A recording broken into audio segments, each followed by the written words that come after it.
السلام علیکم ورحمۃ اللہ وبرکاتہ۔ اقامت کے شروع میں کھڑا ہونا۔ صفیں سیدھی کرنے کے لیے اقامت شروع ہونے سے پہلے کھڑا ہونا جائز ہے، اس میں کوئی مذائقہ نہیں، خاص طور پر سستی اور اہتمام کی کمی کے باعث حی علی الفلاح پر کھڑا ہونے سے امام کی تکبیر تحریمہ کے وقت تک صفیں سیدھی نہیں ہوتی، بلکہ پہلے کھڑا ہونے پر بھی دیر لگاتے ہیں۔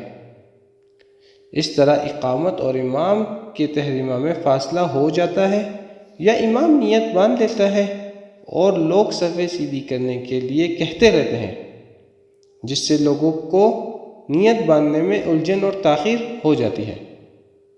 اس ضرورت کی وجہ سے افضل اور بہتر یہ ہے کہ اقامت شروع ہونے سے پہلے کھڑے ہو کر صفیں سیدھی کر لی جائیں۔ والسلام۔ چینل کو لائک اور سبسکرائب کرنا نہ بھولیے تاکہ ہر نئی آنے والی ویڈیو آپ حضرات تک پہنچ سکے۔